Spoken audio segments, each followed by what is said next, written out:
Ridho iku angel. Golek mangan wis kangelan, tedire kerjane inane ra karuan ngumbah toilet dadi tukang bersih-bersih cleaning service. Umpama padha-padha ketemu pangeran. Kowe ridho jeng dhuwit 1 juta ilang. Ridho Gusti wong kula pancen demi jenengan tak nggo haji. Gampang. Wong ning omahe jek ana dhuwit 40 juta, cek di karangan sing senilai 200 juta. Tapi nak misalnya sing tukang cleaning service tak kok kowe ridho sak urip-urip pun tak gawe melarat. Mangan omahe kok kerja cleaning. Iku sekali dijawab, kula ridho Gusti niku kersane jenengan. Iku mlebune swarga. Iku sak luwih dhisik timbang para wong haji, bahkan timbang para wali. Karena lebih berat dengan keadaan begitu dia ridho ning kediri Allah luwih napa berat. Kula nu sering sedekah 10.000 20.000 teng tiyang, tapi kula nu mboten nate ngrasa berat. Tetep berat sing nampa. Orang yang ditakdir bisa makan nunggu dikasih orang tentu lebih berat ketimbang kita kehilangan 20.000 di duit hidup 100.000. Kowe di duit hidup 100.000 kehilangan 20.000 ra isih 80. Tapi kayak apa nasibnya para janda, para orang miskin yang isane mangan ngenteni dikei uang. Itu lebih apa? Ini Islam ya. Islam itu hanya mengkagumi ibadah. Tapi bentuk ibadah ora usah mbok dewak-dewakno. PPK kaji dewak-dewakno kaji. PPP ngalim dewak-dewakno mati. Makanya kalau dadi wong alim tugas kula hanya menyebarkan ini, menyebarkan semua bentuk napa? Ibadah. Ini perlu kula aturaken karena yang bisa melepaskan setan itu mazhab-mazhab kayak ngeten. Paham ya, mazhab-mazhab kayak ngeten iki itu yang bisa melemahkan apa? Setan. Karena setan tidak punya celah. Artinya tidak punya celah wong melarat nak nganggo syariat niki iso bangga mbek pangeran, iso ridho mbek pangeran. Wong sugih nganggo syariat iki iso bangga mbek napa? Pangeran. Jadi partai politik juga bangga, jadi caleg ya bangga, bahkan saat gagal pun bangga aku matur. Ya karena itu tadi inti perlawanan kepada setan itu adalah ridho mbek qadare napa? Allah. Lalu kalau nu eling pas mau ke Jeddah itu di bandara-bandara itu kan mesti tiang butuh teng toilet. Itu kan teng toilet bandara itu saking sterilnya kan tiap ada satu orang nguyah langsung dibersihin. Tiap ana wong buang air besar langsung apa? Dibersihin. Kula nu nangis kula ya Allah. Andai kan saya ditakdir begitu, apa tetap ridho dengan jenengan? Lane kanjeng Nabi nate dawuh, sing disiki para nabi mlebu swarga iku abdun mamlukun, seorang budak sing dimiliki. Wong sing miliki awake dhewe ora iso. Ndak mudah. Hidup ditakdir dadi buruhe wong itu ndak mudah. Wong awake dhewe ra duwe. Esuk-esuk kudu ngeluh gara-gara buruhe wong tetap harus berangkat. Sandale dhewe atau ditata gara-gara buru wong kudu nata sandal buka pintu. Mobil ra melok duwe, dhuwit ra melok duwe. Lho gendina tukang buka napa? Pintu. Hanya takdire dadi asis. Kayak apa? Tersiksanya secara psikologis. Kayak. Jadi perlu kula taraken. Mulane bahasa budak, bahasa abdun iki dalam kasta ilmu hakikat. Dan itu bahasa paling mujarab nggo nglawan makhluk sing jenenge setan. Mulane mengki ayat ini ditutup inna ibadi laisa laka alaihim sultan. Wong sing berhasil dadi kawulaku ngendikane Allah. Iku ra bakal setan iso nguasa. Kanjeng Nabi teng Quran semuanya diistilahkan abdun, subhanalladzi asra bi abdi. Ning kene surat Iqra iki disebut ara'aital ladzi yanha abdan idza shalla. Semua bahasa Quran tentang Nabi Muhammad sing Sayyidul Awalin wal Akhirin itu diistilahno bahasa apa? Abduh. Kowe dadi Nabi Dawud itu gampang sugih selire akeh. Dadi Nabi Sulaiman gampang sugih selire akeh. Tapi dadi Nabi Muhammad repot. Nabi ku cilike ape mangan ae mburuh tiyang. Mburuh angon wedhus. Tekan kumpul Abu Thalib, wong kok melok paman loro ta loro. Melok dulur kandung wae lara apa melok napa? Paman. Cara Jawa lara-larane wong gak melok wong tuane dhewe. Ape mangan dadi buruh. Kelare mangan dadi buruh. Sebab itu Nabi layak jadi Sayyidul Awalin apa? Wal Akhirin. Karena berat. Dulu ketika Rabi'ah Adawiyah dikenal jadi wali Kaliber, sejarahnya ngoten, mergo budak amat. Mau ceritanya ini satu kejadian wonten paceklik. Sing kecelok Kiai Hurduk ini sholat istisqa ora ono sing mati. Ya karena jadi kiai gede itu gampang. Artinya untuk ridho sama Allah itu gampang. Tapi Rabi'ah Adawiyah hanya seorang budak, diatur mbek majikane. Budak misalnya kepengen tuku bakso ora iso metu, kepengen ndelok sinetron ora iso ngatur awake dhewe. Lha wong kepengen ngising dialang-alangi larane ra karuan. Tapi gara-gara dene budak misalnya kepengen jeding dikongkon majikane kudu muni gesek. Ngempet kayak apa sakitnya setiap detik setiap.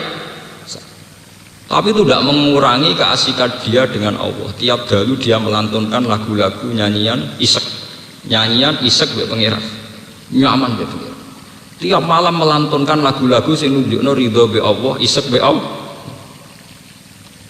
Akhirnya dia malam-malam keluar teng lapangan sholat.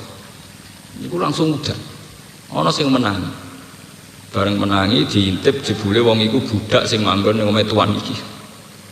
Akhirnya majikane iku ngerti nak wong iku sing dihormati banyak orang dan memang perilakunya baik terus dimerdekakan. Terus dia menjadi sufi terbesar dalam sejarah. Ini sinten Rabi'ah sinten? Ada. Itu ya jalurnya lewat Ahmad, lewat Abdul. Lewat apa? Wonten malih cerita Uwais Al-Qarni. Uwais Al-Qarni itu hanya seorang ra'il ghanam, wong sing tukang ngangon apa? Wedhus. Wong tukang ngangon wedhus. Tapi Kanjeng Nabi zaman sugeng sering ngendikan khairul qurun Uwais napa? Al-Qarni. Ini kalau cerita masih dalam konteks perlawanan terhadap setan, bin sampean ngerti. Dan saya adil, artinya kalau misalnya bila melarat itu adil, kalau ya rapati melarat, ya tahu melarat, jadi sempurna. Kalau itu tahu melarat banget, ya saya kira rapati apa? Melarat. Tapi itu tidak masalah, zaman melarat ya aku kawulane Allah, zaman rapati melarat ya kawulane Allah. Sampai ya aku kawulane Allah. Atek sampean mencoba pakai status di luar itu, mesti kecelakaan. Orang kok mungkin kecelakaan, pasti kecelakaan. Ya kayak fenomena yang terjadi sekarang, misalnya gara-gara ada sistem organisasi, orang pakai kasta. Misalnya saya ini pengurus NU ranting, atau Muhammadiyah ranting, atau partai ranting. Itu kan orang-orang soleh. Pengurus NU ranting orang soleh, Muhammadiyah ranting juga soleh, pengurus partai ranting soleh. Tapi tarif soleh ini kadang nggak digunakan, yang dipakai gunakan dia ranting, kalah sama anak cabang kalah sama wilayah, kalah sama pusat. Ketika pengurus ranting ini misalnya milih caleg dengan pertimbangan kesalehan, aku tak milih caleg itu udah bocah soleh jujur. Tapi pengurus atasannya kan nggak mesti dengan pertimbangan kesalehan. Tapi sekali bantah-bantahan ini mesti kalah. Ranting bantah cabang, paham? Itu jenenge ranting balik. Pecat. Coba kalau pakai status kesalehan, artinya kesalehan itu sing soleh, sing ora soleh kudu anut sing balap. Tapi kan lucu nih organisasi cabang anut nanti mereka kalah soleh. Mulane kebenaran saat ini susah didapat karena manusia sudah tertipu oleh bahasa kasta, tertipu oleh bahasa apa? Kasta. Padahal kita sebagai muslim, hal-hal kayak itu harusnya sebuah struktur modern saja. Ada ranting, anak cabang, wilayah, pusat itu hanya struktur apa? Modern. Tapi kita di mata Allah hanya punya status gini kok abdul. Hanya kamu. Niki rungokno nggih, kayak yang terjadi sekarang. Misalnya ono kiai dosa soleh, alim. Dia berpolemik dengan kiai sing keceluk kiai besar atau kiai pusat. Orang itu tidak mikir polemiknya itu benar mana, temanya apa, itu tidak mikir gitu. Wong kiai cilik wae kok wani kiai gede.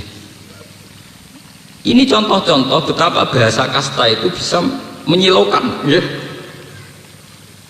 Mestinya kan nggak usah pakai bahasa kasta dalam hal itu benar mana. Secara argumentasi fikih atau ilmiah benar. Ujuk-ujuk nganggo ukuran kiai cilik wani kiai gede. Sebab itu kalau balik cerita Uwais Al-Qarni ini betapa hebatnya didikane Rasulullah. Kanjeng Nabi niku pun pirsa, pun ngangge alamat gaib pun pirsa nak Sayyidina Umar calon Amirul Mukminin.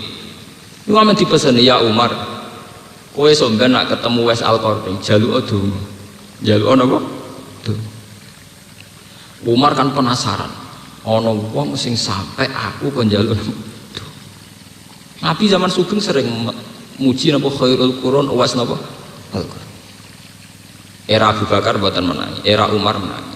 Jare Umar, ya Rasulullah, bagaimana saya cara mengenal dia? Oh ngene, bocah itu tahu kena penyakit baros. Terus donga mbek pangeran diilangi illa mau diadirham, kecuali gedene sak dirham. Fi katifil aisar ning gone iki. Ning gone pundak sing kiwa. Swajahe ngene-ngene wae disifati mbek Nabi. Nabi mboten menangi lho. Itu termasuk al-ikhbar bil ghaibi, termasuk cerita-cerita hebatnya Nabi mukasafah ngertos barang sing dereng napa terjadi. Walhasil era Umar tiap ana tamu dibukai kambine, kepengin wong sing alamate kayak Uwais napa Al-Qarni. Suatu saat walhasil ketemu Sayyidina Umar napa ketemu Uwais Al-Qarni sowan. Bareng sowan dia itu masuk wali humul, cara bahasa niku wali mesti. Ya Uwais, engkau adalah orang yang sangat dihormati oleh Rasulullah, tolong aku doakan. Jari Uwais Al-Qarni, bagaimana mungkin ya Amirul Mukminin saya mendoakan engkau? Engkau adalah Amirul Mukminin. Uwais Al-Qarni moh tenang. Akhirnya dipeksa mbek Nabi, dipeksa mbek Sayyidina Umar nggih. Iki sing ngutus Nabi lagi kersa. Mergo imtisalan bi amri napa? Rasulullah sallallahu alaihi wasallam. Akhirnya Uwais Al-Qarni, lho sing perlu natijah teng mriki niku mboten masalah napa-napane. Kenapa ini saya ceritakan saat ngaji ini? Memang saya sengaja biar orang itu tidak silau dengan bahasa kasta. Kowe iso parek pangeran banget lewat jalur kaya Uwais Al-Qarni. Meskipun kita ya iso parek pangeran banget lewat jalur kaya Umar bin Khattab. Tapi dengan sedikit keangkuhan kita yang kita semai, maka kita hanya bayang wong soleh itu nak jadi presiden, jadi wakil presiden. Kau sekali sodakoh BLT sa Indonesia kesodakohan. Padahal mau bagi dok rawae. Paham ya? Artinya dengan ingat cerita-cerita kayak ini kita itu so pede. Gusti kula ora iso dadi kiai gedhe iso kaya Uwais Al-Qarni. Kula ora dadi wong terkenal iso parek jenengan kaya Rabi'ah Adawiyah. Lah yang jadi bupati, gubernur, presiden, pengurus PBNU, PP Muhammadiyah juga cara berpikir gitu. Benar saya secara struktural kasanya tinggi, instruksi saya lebih meluas.